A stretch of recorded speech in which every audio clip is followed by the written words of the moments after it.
What's happening, guys? Episode 4, 10,000 Hours Project is currently 7:45 in the morning. I've just had breakfast and I wanted to get up and get a footwork / agility / finishing session in this morning. But after that foundational strength session last night, my legs are still sore. And like I mentioned in episode 2, it's been about 6 months since my last intense heavyweight training session. And last night, I'm not even in my maximal strength phase yet, but it just goes to show that my body's got a long way to get back to where it was 6 months ago. So yeah, I'm currently experiencing DOMS, so delayed onset muscle soreness, so it's still gonna take some time for my body to fully recover from that session yesterday. But and if you compare the first strength session, the strength testing on Friday night, compared to last night's foundational strength session, the recovery time I think is improved already. My body's starting to adapt to the demands of to the demands of my training program, and hopefully by next week I don't have to sort of skip out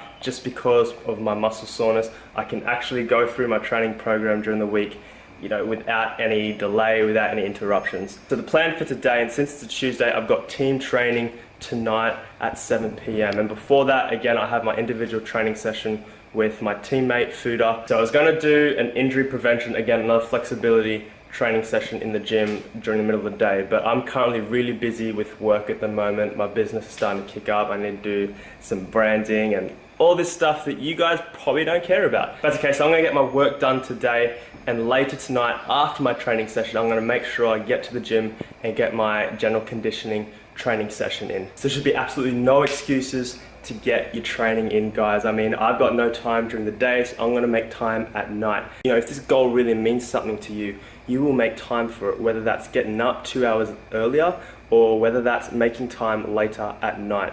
Always make time for your priority and for your goals. Anyways, I'll continue to document my meals during the day, but I'm really busy with branding, with social media marketing, and blah, blah, blah, blah, blah. I'm gonna get that done. It's gonna be a quick day, I think, of filming, so I'll see you guys at my training session tonight with Futa. Alright, see you then. To find the right home loan for you.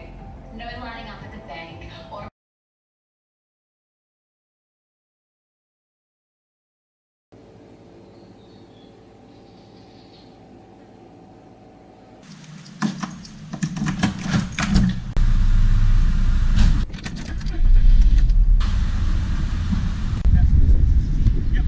Alright, so it's 5:30 p.m.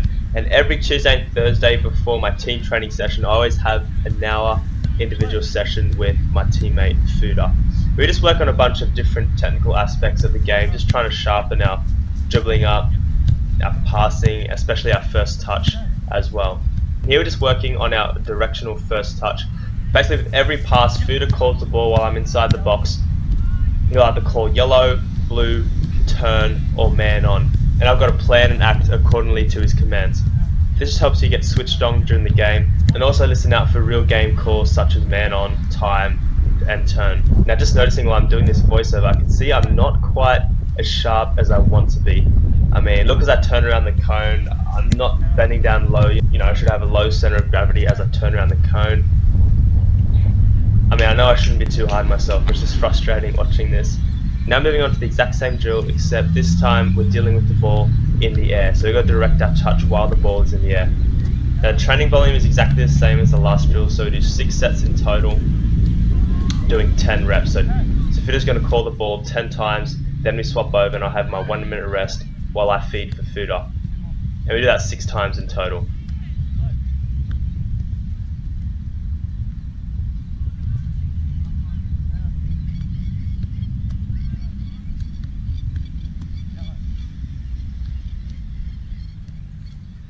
So another weak part of my game is my finishing. Notice we don't really have a goal here right now, as a lot of teams are on the field training.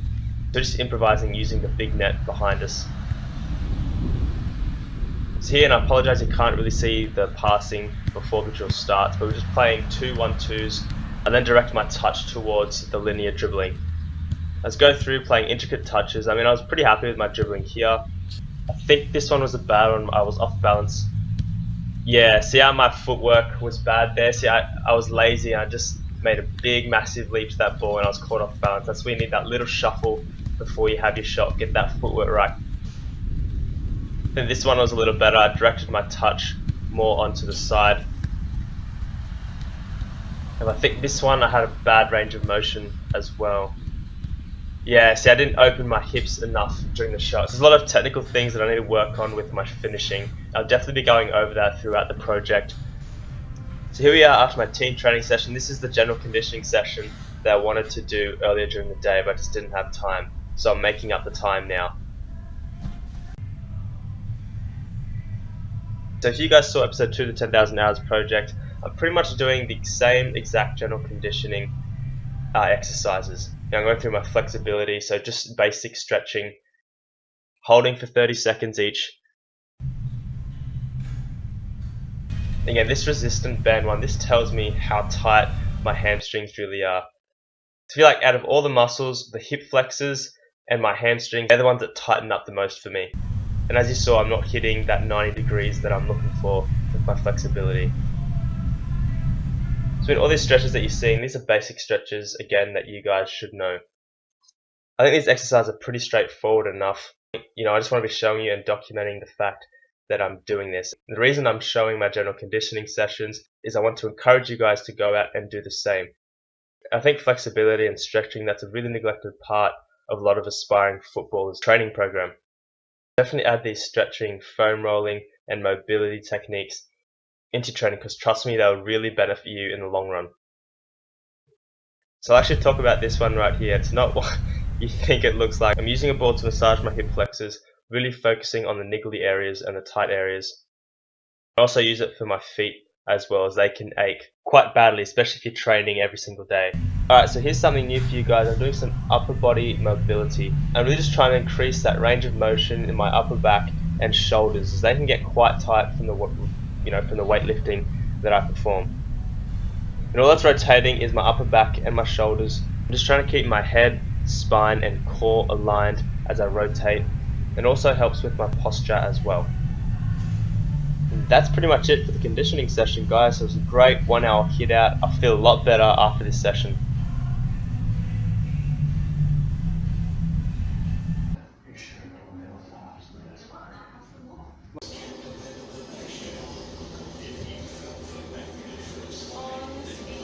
That's it for today's vlog, guys. It's currently 10 PM at the moment, so I'm going to try and get some sleep now. But I mean, I've got 4 hours of training today, so I'm pretty happy with that. So the hour with Futa, the individual training session, followed by 2 hours of team training, followed by an hour of general conditioning and flexibility. So overall, I'm happy with that. I mean, I was busy throughout the day and I couldn't get my training in during the day, so I either had to wake up earlier or train later on at night. And I decided to train later on at night after my training session. It turned out to be beneficial as well. So doing my flexibility and stretching after training session, I mean, I felt really tight. I still feel kind of tired, but definitely that general conditioning helps, guys. So implement that into your training program. But moral of today's video is, if you have a goal, and if you really want to succeed, you know, if this goal really means something to you, you will make time for it. So none of these excuses where, oh no, I'm too busy today with work, or I've got homework, I've got school. I mean,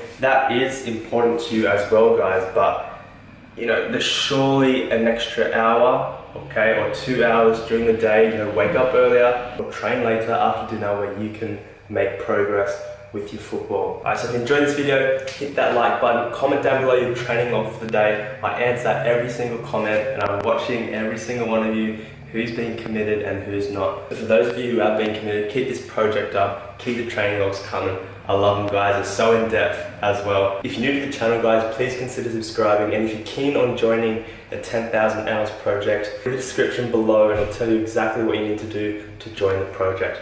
Anyways, I'll see you on tomorrow's vlog. Catch you later.